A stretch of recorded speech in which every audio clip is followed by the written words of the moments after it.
Mayor Davis, do we have you in here? I believe you do. Hi, sir. How are you? I'm very good. Just call me Kevin. Okay. Was that you, Rose? I just dropped. Yeah, it was Yes, you. it is. Okay. So how's everybody doing? I think everyone's just getting situated here. Oh, my plaques look. Can everyone hear me? Yeah. Yeah. Just switch into my earbuds here.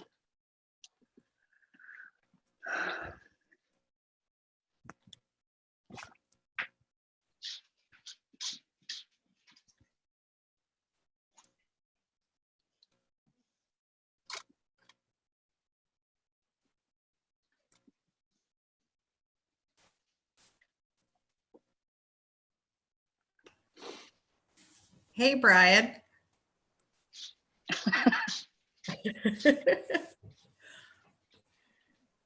You have to unmute, Brian. There we go. You live around the corner. This is, I have to come to a Zoom meeting. I know exactly. You can hear me now? Yeah. Okay. Yeah. The only way we meet is Zoom, right? That's right. Hey, what can you do?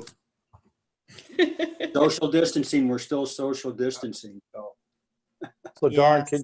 Dawn, can you hear me with all that noise in your cockpit? Good thing you're muted. Rose always tries to keep me muted on these things, so I gotta keep pressing unmute. Wow. Everyone knows where the participants tab is down at the bottom of your screen and how to access that.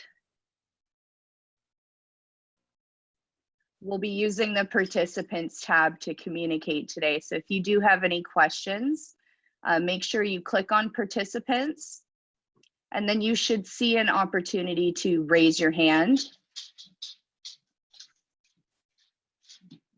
Or alternatively, you can use the chat option and just type out your question and I'll read it. If you're sitting on your screen and you're waving your hands like this, I'm probably not going to see you because I only see a couple people at once on my screen. I might miss you. So make sure you use the raise hand. Okay. Anybody confused? Anybody not know how to do that? Speak now.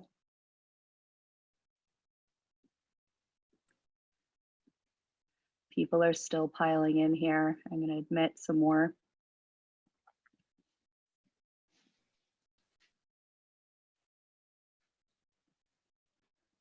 All right, guys. So I think we'll kick off. There's going to be a few people, I'm sure, straggling in as we go. So just to reiterate for the people that just joined us, make sure you're using your participants tab at the bottom of the screen or the chat option. If you just start waving your hands on the screen, I'm probably not going to see it just because of the limitations of who I can see at my screen at one time. So your best bet to make sure that you have opportunity to ask Mayor Davis some questions is to raise your hand in the participants tab or type out a message in the chat and I will read it to him. So Mayor Davis, thank you so much for taking the time to speak to us here today. I think we hear a lot from the provincial government and federally, but I happen to know that municipally, you guys have been very busy, navigating the COVID situation. So we do have Mayor Davis, who is here to provide an update on what the city's been working on. He's nice enough to take some questions from us afterwards. So, we're just going to ask that we keep the conversations to the conversation at hand. And you can do that using, again, the participants button, the tab, and raising your hand. And all right, I'll pass it off to you, Mayor Davis. Tell us a little bit about what the city's been working on. Well, so I haven't come here with a prepared script, but I just like to talk anyways. I like kind of a conversational arrangement, and quite happy answering questions. But first of all, let me tell you, how important your association is to our community, in particular the residential real estate industry. It's a major component of our local economy. It'll be a centerpiece of our recovery. And in particular our community, which is our property tax base is primarily residential and industrial with some mix of commercial. And actually, I think that probably means we'll probably fare better than other municipalities such as Mississauga, Oakville, which have a very large component of their tax base, which is office commercial, which we all know is likely going to decline in value. I also want to thank you very much for agreeing to participate in the Mayor's Housing Task Force. And my greatest regret was that the very first meeting that was canceled due to COVID-19 was in fact the Mayor's Housing Task Force. I think it was on March 12th. And that task force is about to take off. And the philosophy there on addressing our housing issue here in the city of Brantford and County Brantford, it has three components. And one component is what the city does in the county in building and developing affordable housing developments, such as the Marlene Ave project, which is just coming on stream. And that we think will account for about a third of what we have to do to meet this need for housing. And and the sale of Arrow does a big part of funding that. We had an interesting report last night from our housing manager and talking about Marlene Ave coming on stream, how she only has $1 million in her reserve account, and how she's got lots of plans to do a lot if we can fund it. The other third is like the Indewells of the world, Kiwanis Homes, that sort of thing. And then of course, the other third is the private industry and what can be done to make housing more affordable for a greater number of those who would be interested in private home ownership. And that's, of course, where your association comes in, but also your association can also be a big help to the Indewells of the world and working with them. So thank you very much. We're going to have our next housing task force, we hope, in June through Zoom, because I don't want to lose momentum we built up in January and February. So far as COVID-19, it's just, as we all know, just radically changed our world, and especially at the city. I look back over the first 4 or 5 weeks, and it was really just about just hanging in there and surviving, determining what we had to do to change our operations in the city, working with other organizations throughout the community to prepare for and adapt to COVID-19. And a key component of that was what's called the Emergency Operations Center, which the city has one, the county has one, and then there's a unified Emergency Operations Center. And sitting on that are representatives from the hospital, the health unit, the Dr. Bannicky, the Medical Office of Health, our CAO of the county, representation from Six Nations, a lot of the other different fire, police, OPP, city police, all of our emergency planning staff, the general managers from the city. What that has done, I call this the silver lining, is it's really dropped the silos that existed in the city between departments and between different organizations in the city. Like, I can't tell you how unbelievable it is to see the silos drop. And when people hear what other organizations need, other departments, and instead of there being kind of a turf war, which is historically what happens, it's what can I do to help? And I think that's going to benefit our community as we come out of COVID-19, and due in large part to this effort of working together. I think it's reflected in the stats. Our area in Brant County, City of Brantford, Six Nations, we rate as one of, in terms of the number of cases per 1,000 or 100,000, as being one of the lowest for mid to large cities in Ontario. And actually the testing that's been done here is higher than the provincial average. So that's not the reason why we have the low data. The reason why we have the low data is because we as a community came together and have been working together. And I hope we'll continue to work together as we move out of COVID-19 crisis into the COVID-19 normal world. In fact, the Medical Office of Health of the province of Ontario has said that our community, the way we've responded, is a model for the province. Or some communities not even yet to set up or just recently set up an emergency operations center. So that's been the focus. But all the way through it, we knew right from the very beginning that we had to focus on the recovery portion, which is now coming up with, the 3 or 4 stages the province is going to roll out, probably starting next week. And so we've been preparing for that since, I guess, late March, through some of the support services we provided to small business, to the promotional program we've run with the Chamber of Commerce promoting local business, through a lot of our messaging at the city, some of my messaging on my mayor's Facebook page, and a business survey that was done by the Economic Development Department, done about 3 weeks ago. We've got the results in now. And based on that, we're developing this economic recovery plan. And thank you very much, Rose, for agreeing to, on behalf of the organization, participate in that. And I think that's going to be we're going to continue to roll with working together. And there's about 35 different organizations that are going to be involved in this task force. We hope to meet first meeting on Tuesday. And as I've told people when I've spoken to them if they'd be interested in serving in this committee, I'm not interested in looking good or just doing something to look like we're doing something.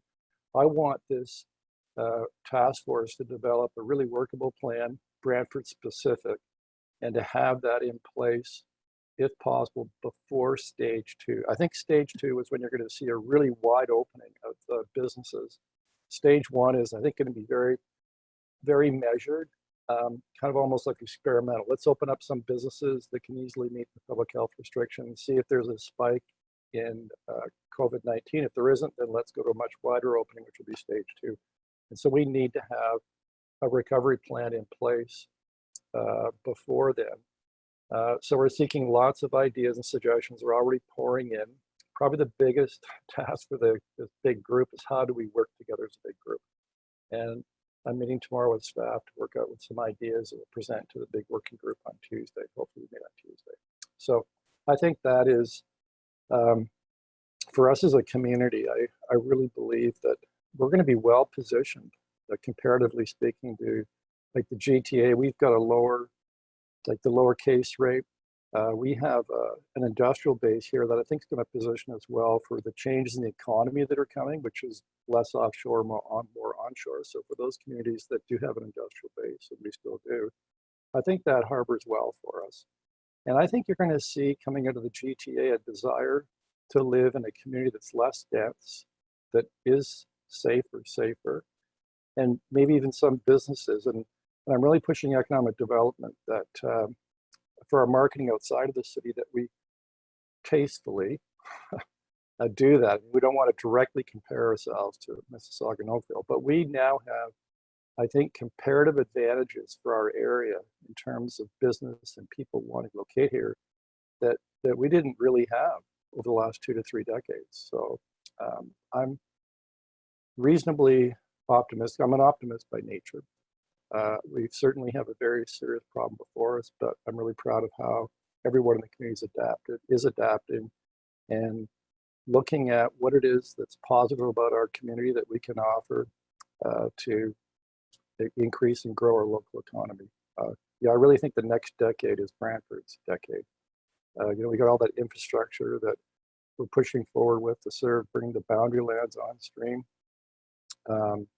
And, we're developing the official plan, which of course I expect we're going to be quite involved in. That'll be finalized later this year. And I've really pushed staff to, instead of the official plan, and then we'll figure out the infrastructure, let's figure out both together. And those plans are moving along so that we can bring those boundary lands on as soon as possible, which I suspect your organization is very much interested in. So am I. It's the future of our communities lies in those areas. And then some of the other big infrastructure that's going to have a big impact on this community that's very important.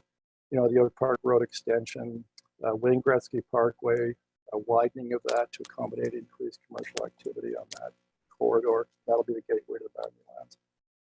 A major investment in our downtown under the ground infrastructure that will see the growth of the downtown. It's amazing to me that big developers from outside Brantford, they're seeing a potential in our downtown area that many of us who've been here for decades, maybe we're a little bit jaded and we don't see it, but they see it. And there's tremendous interest. We're going to be bringing on 4 request for proposal, that land that's west of the Y, that's a key component of our downtown, a very keystone property. City owns it. We're going to be putting an RFP in that. And the criteria in that will be, what are you going to put there? Not so much the price. So, and I think that'll lead, that combined with the infrastructure we want to put into the ground for the downtown will lead to a resurgence.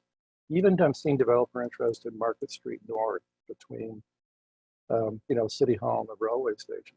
And I think that area of our downtown is going to expand. We're also looking at a new program for the larger downtown area that will allow for staged incremental property tax relief. Like first year you pay 20% of your taxes, the second year 40%, applying to medium density and higher residential. So you've got a council that I think is very much business orientated in the sense of not favoring business, but doing whatever we can to facilitate and expand our business base. Because as I tell people, a larger city that's a more prosperous city, we can do more of the things that you want us to do, like a mid-sized arts performance facility. Bigger cities can do bigger things. And while doing that, not losing what I think we all love about Brantford, which is it still has a small city, small town feel to it. So that, if you let me, I'll talk for the next half hour.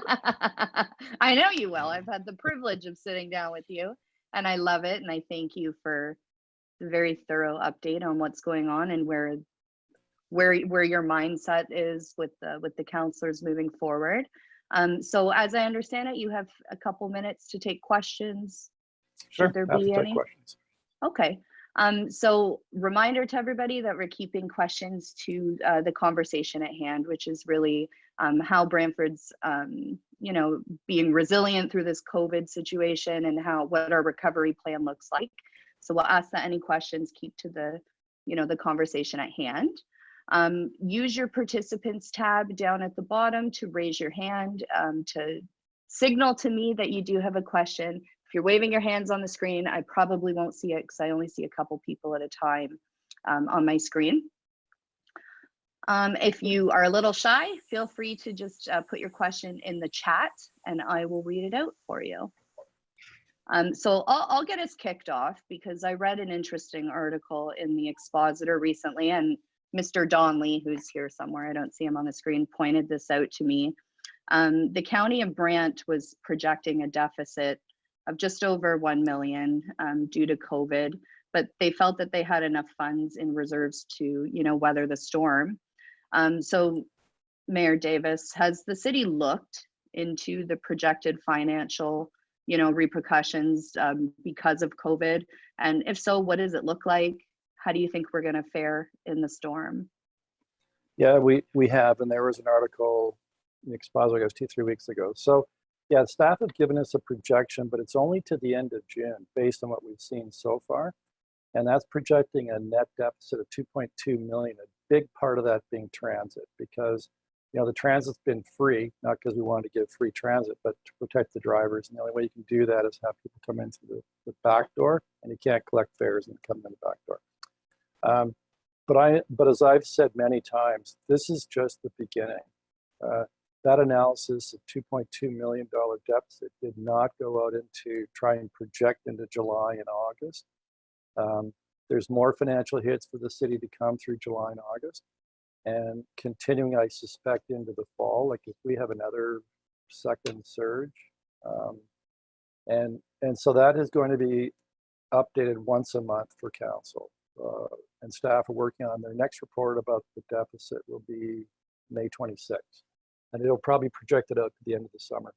But for me, what makes me lose a lot of sleep is something they have not worked in yet, and that's property tax arrears. Typically, it runs about 2%. Right now, it's probably running at 10 to 12%. I mean, we do have that waiver of interest charges and penalties. That ends the end of June. We'll probably extend that probably again for another quarter, I would think. But if we end up the year with 10% of the taxes not collected, because as people know, as a municipality, that's our revenues, property taxes and user fees. We don't have any other revenue. And we cannot, under provincial law, run a deficit for our operating budget. And you can take a deficit from one year and put it in the next year. When you do the budget for the next year, you got to show what you're going to do to fix the budget, the deficit you carried over. So what do? That's just, if we don't do anything, that means next year taxes will just skyrocket. So nobody wants that. And so what are we doing to meet that 2.2 million we know we've got? It's layoffs, it's staff efficiencies. It's looking at our service levels. Are there some things we're doing that maybe we don't necessarily have to continue doing, or maybe we can do it a different way? It's looking at capital projects, like the City Hall project. You know, we're halfway into that. We cannot cancel that project. I mean, we'd lose millions and millions of dollars we've already spent. The contract, we'd be into a lawsuit with the contractor, which would be very significant. But we are looking at, you know, what can we do with that space? Can we now bring over more city employees by doing, because now we can see that some people can work from home and be productive. So can we be more imaginative and innovative about how we use that space? And maybe what's now current City Hall, instead of repurposing that for other city staff, maybe we can, one thing that's really attracting a lot of attention is having a courthouse in that building and selling it to the province. So it's a lot of different, and also we'd look at using reserves. But you know, reserves are money we put away for a rainy day. Usually you have it for a reason. Future road construction, right?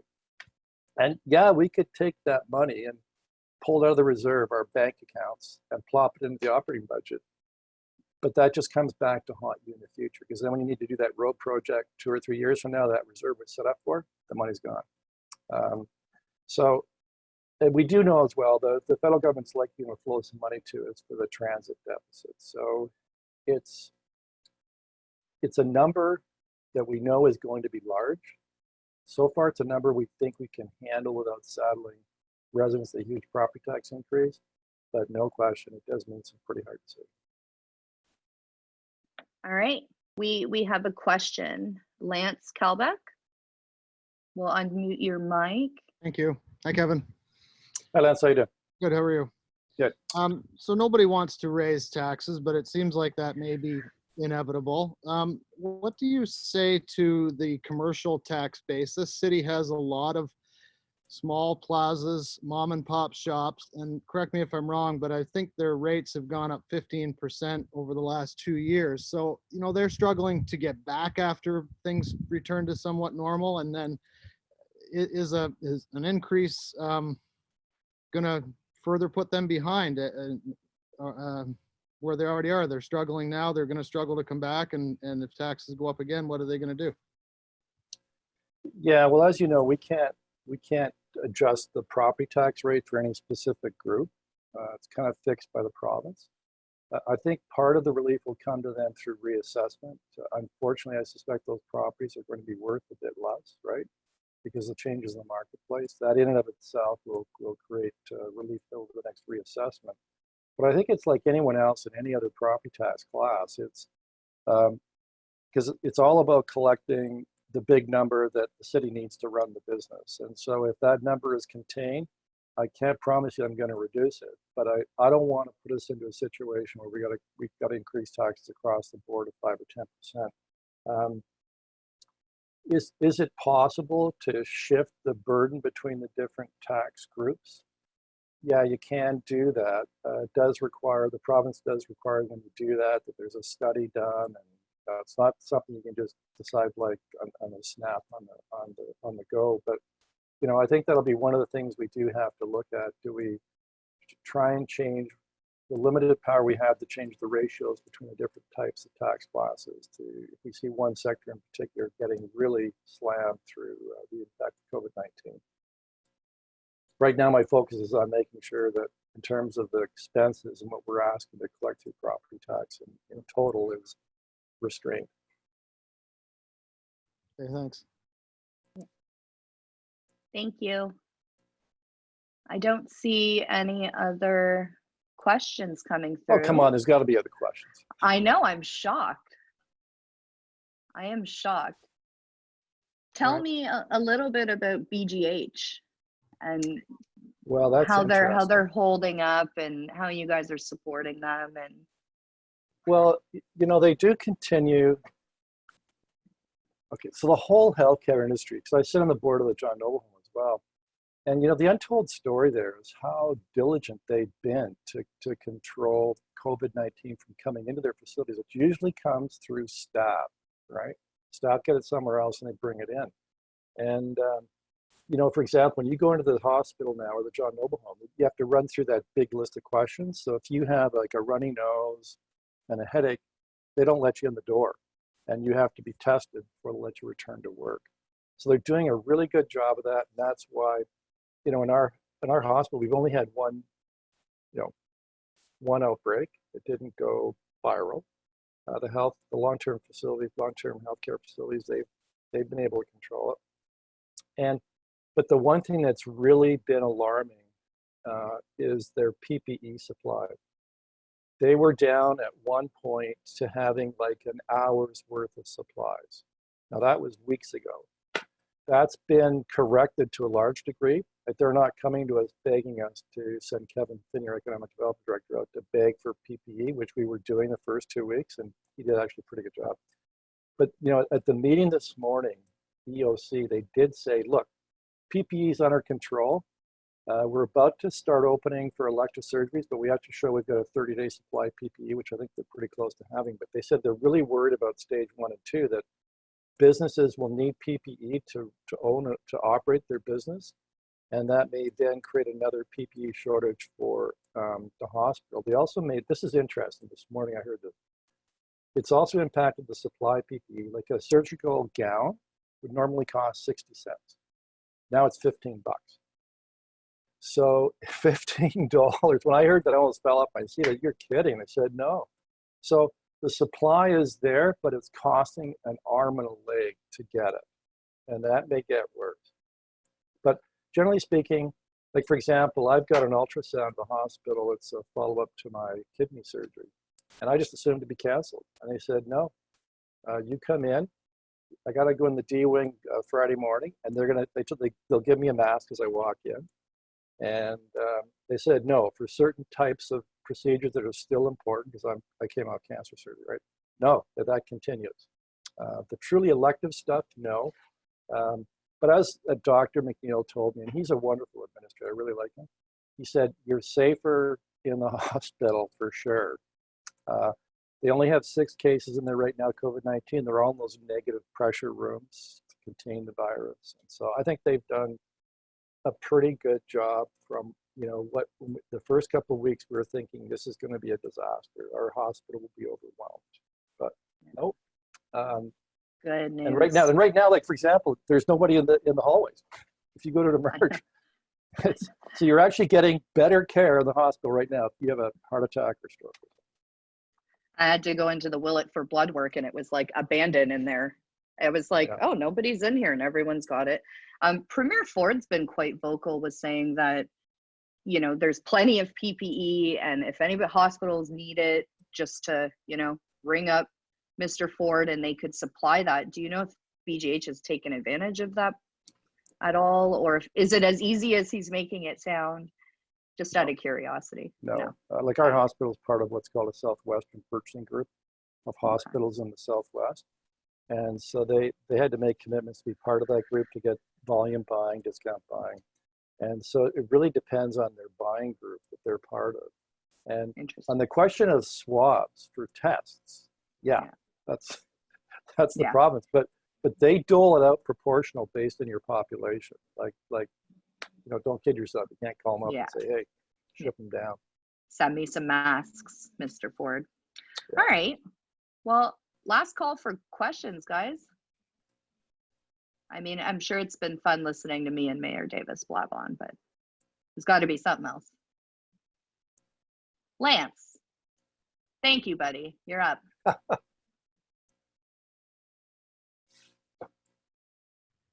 You may not be able to answer this. My daughter is a city employee and at 16 got her first layoff notice of her life. When do you see, or can you see, facilities like the Gretzky Center? She's a swim instructor and a lifeguard.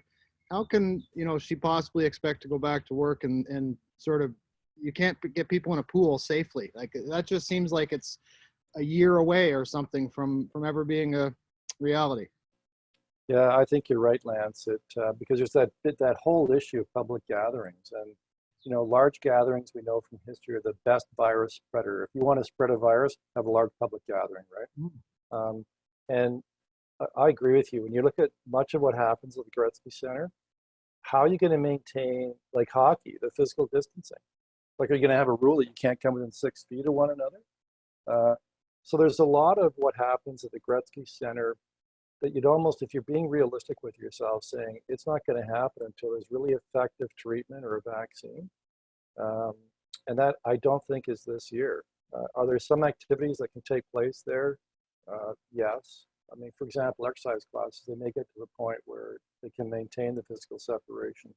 But I really don't see there being a wide open reopening of the Gretzky Center this year. I think it isn't. Like, for example, the Mayor's Gala, which runs the end of October, I'm now about to cancel it because the odds of the province allowing gatherings of 200 plus, I think that's going to be the very last thing that they open up. Yeah. Okay. Sad. It is sad. Yeah, and it's just gonna, so many things like that with sports, with weddings, and it just trickles down to all the people who, run a wedding facility or a banquet facility and all this stuff. My kid, summer job for who knows how long, right? It's just it's staggering to think about the repercussions. So, thanks. Yeah, and the other thing is, are we going to see the second wave? I mean, in 1918 they saw a second wave in the fall. Now, mind you, I don't think they were as diligent as we have been with the measures we put in place. But I mean, that's really my fear. That, I mean, right now the thinking is we'll see little spikes.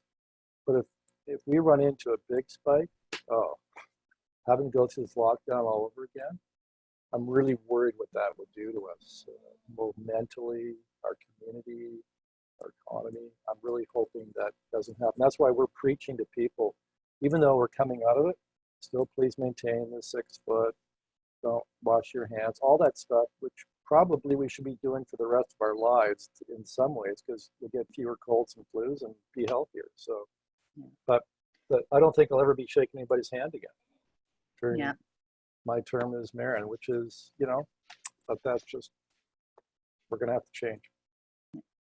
That's a great question, Lance, and thank you for that, because I've in a past life sat on the tourism advisory committee, and I know that sports is one of the driving forces behind what they do with tourism and bringing people into the community. So that's going to be a challenge for them.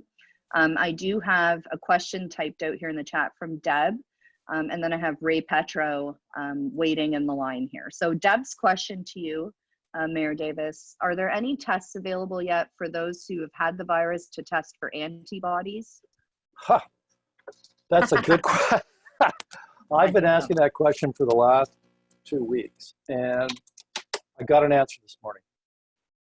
Health Canada has approved the very first antibody test for Canada, and it was approved, I think, yesterday. Now, that doesn't mean we're going to see it. They've approved the manufacture of one antibody test, I think in Montreal.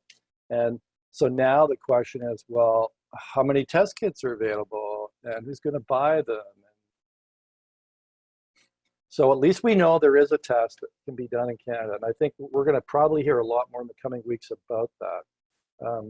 Because I have my chief of staff, she had COVID-19, came back from the Cayman Islands, and fortunately didn't come into the office, but did the travel thing.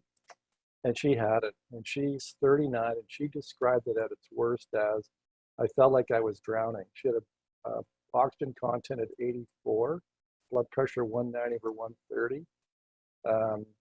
Could barely talk to me.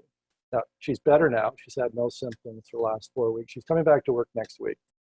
And we're going to do a Zoom video, because there aren't too many people who have recovered from it. And I think we need to know, hey, these people are covered in many ways. They've got the antibodies now. So they're in a very unique position. But anyways, that testing is approved. We'll hear more about that. I noticed also someone else on that chat, I looked at your chat, about the provincial emergency rules, and can we bend those rules at the city? The answer to that is no. But what's happening is these rules the province is coming out with are changing every 2 or 3 days, and sometimes they aren't very clear. And they're kind of leaving it to cities. Well, you figure out what we did. Like, really, that's what it's coming down to, which drives me crazy. But our legal department at the city, they're going almost 24/7 giving interpretations of the provincial emergency rules to our bylaw enforcement officers. And unfortunately, it's creating a lot of a sense that we're making the rules when the city, all we're trying to do is best interpret them. And what does the province mean by this? But we can't relax the rules the province has put in place. We interpret them and enforce them, and I guess that gives us a small measure of gray areas. But I know that's a real concern because this stage one, a curbside pickup, we're getting all kinds of questions about curbside pickup and how you work that and what does that involve. Thank you. So that was a question from Mary Palka Nice. that came up in the chat there regarding if the municipalities would have any decision-making power versus what the provinces are putting out. So I do have Ray Petro up next. Can you guys hear me? We can hear you. Okay, perfect. Yeah, I just got my video off. I have a wicked backlight. I just wanted to, it's not more of a comment, not a question. When this all started a couple months ago, I mean, this could have gone any which way. But I got to say, like, watching how the city of Brantford kind of mobilized and worked together, the community, the residents of Brantford, helping local businesses, it's been very inspiring. And I know that Brantford gets a pretty bad rep a lot of times, oh, it's Brantford this and Brantford that. But I think we should all be proud of how the city's dealing with it, how the residents are dealing with it, and how we're taking care of our own. So I just want to know you guys are doing a great job. Yeah, thanks very much. And I agree with you. I think in some ways we're too hard on ourselves, right? And I know we've had a past history where we've had some disappointments, right? More so than other communities. And I think in some ways, because I've lived here since '81, and in some ways it makes us, we're always thinking the worst, right? Like we've seen in the past, like the downtown market, Eaton Market Square, the farm implement industry, and it had great promise, and then it was like taken from us. And so I think in some ways we're almost afraid of success. Are we going to be disappointed again? And I tell people, I get that psychology. I've lived it myself, but you know what? I think we've got great promise and potential. And part of it is believing in ourselves and believing in our city and how great it is. Like when I talk to people who've moved here the last 5 years, I'm sure many of you have heard it, realtors, they say to us, I can't believe how great your community is. Like the river, all the recreational facilities, the fact that, you've got some elbow room here in Brantford you don't have in downtown Toronto. And generally very positive, the people who've moved here in the last 5 years. And I think we need to get that message out that even before the COVID-19, we had some of the lowest unemployment rates in Canada. Ranked what we were number 3 or 4 for place to live in terms of reasonably affordable accommodation. And I guess sometimes we don't pound that out hard enough, just how great it is to be here in Brantford, but then maybe we don't want to let the secret out. Thank you. I'm seeing a lot of people agreeing with what Ray said. So I think you guys are doing a pretty good job there. I had a message sent to me privately. Mr. Mayor, let me know if you're interested in touching on this today regarding infrastructure and road improvements like the Oak Park extension. Do you want to touch on that today, or do you want to hold it off for another meeting? Okay. No, I'm happy to talk about Oak Park Road extension. And that's a reflection. I don't like to be critical of past councils, but on that one I will. I mean, that road link to West Brant, that should have been addressed 15 years ago, no question. And think about West Brant. The new West Brant Chellard Lane, the recent population count, I think it's about 12 or 13,000. That's the size of the town of Paris. Fully built out, it'll be around 18, 20,000. That's the size of Perry Sound. And the services there, it's an embarrassment that what they don't have. And the key piece is a good road link, and a road link that connects them not just to those going east to Hamilton, but 25% of the people in West Brant commute north and west. And so we need a good road connection that does connects into the 403 West, 403 East, going north, and the rest of the city. And I also tell people, like they think of that extension, they think it ends like nowhere at the 403. But I tell them, when we do infrastructure, we got to think about the city. What's it going to be like 10, 20 years from now for our children, our grandchildren? And all of the industrial, residential growth will be in those boundary lands, and that road link will connect right into that. It'll become a ring road through what will be the boundary lands, which will shift the whole center of gravity of our city back towards the north and the northwest. So I think that road link, I would have preferred it to be the BSER, frankly, but that just wasn't possible. I could get into why not, but I think you all know why. So our next best road link is that one. And I agree there's some challenges. We're doing that environmental assessment. We'll have that probably in 10, 12 months. I mean, that environmental assessment could tell us, no, you can't do it. It's just impossible. I hope not, because we don't have a lot of other options. The other options run through the county. And the chances of getting the county to agree to a road and them expropriating land for our road and maintaining our road, well, okay, it took us 20 years to negotiate a boundary agreement. And that's the problem we have when we don't have a regional government. The road links aren't planned for the entire region. But that's a whole nother topic that I won't get into. That's a whole other topic. That's a whole other Zoom topic. meeting. Yeah. I live in West Brant, so this like speaks to my soul. So, and I know it's been something that's been on the desk of Bria's government relations committee for years and years. We've talked that one over and over. So I'm glad that we have some foresight at council right now that can see what we're gonna need 20 years from now. Yeah, that's the key. People think, they tell me we don't need it. And I say, well, hang on. We're planning for this, the city, the way, well, we do need right now, but we have to plan for what the city will be, not what it is when it comes to infrastructure. And that's actually exciting. I love that. Thinking, what's our city going to be like 20 years from now? What's it going to need? What are the most important pieces of infrastructure to make that a reality? Absolutely. And I think most people in Brantford are sympathetic to that. I think that's why I was elected. I've been pretty pro-positive growth. And I tell people, if you want the city to stay the way it is, no growth, and we just stay this small city, then I guess you shouldn't have voted for me, because I'm not interested in that. Although I want to retain that character. Last thing I'll say about that is that green belt is critical for us. I think it helped us on COVID-19. It's a barrier between us and the GTA, and it makes us separate and distinct from the GTA, and we will be forever. And I think that's important to maintain our identity. So I've really come to appreciate the green belt through this process. Absolutely. So I'm sure you have a million other things to do today that are just as important as the Zoom call. Well, and I don't see what. None of them will be as much fun as talking to your group. I like to think so. I like to think we have that going for us at least. So we won't keep you too much longer. I don't see any other questions sitting here waiting for you. So I think you've been very thorough, and I want to thank you very much for being well prepared and taking the time to chat with us and just, you know, coming out. So thank you very much. Yeah, well, thank you very much, and happy to, again, thank you for all your involvement in the Housing Task Force and now the Recovery Task Force. I can't wait. Great I'll wait stuff for the to email. come for our community. I'm very excited. Thank you so much. All So right. we'll let you log out, Mr. Okay. Merrick, because I'll open it up to questions for me to the members here. Okay. Do you know how to leave a meeting? I don't usually log out. I'm usually the last one out of them. I can maybe have staff kick you out.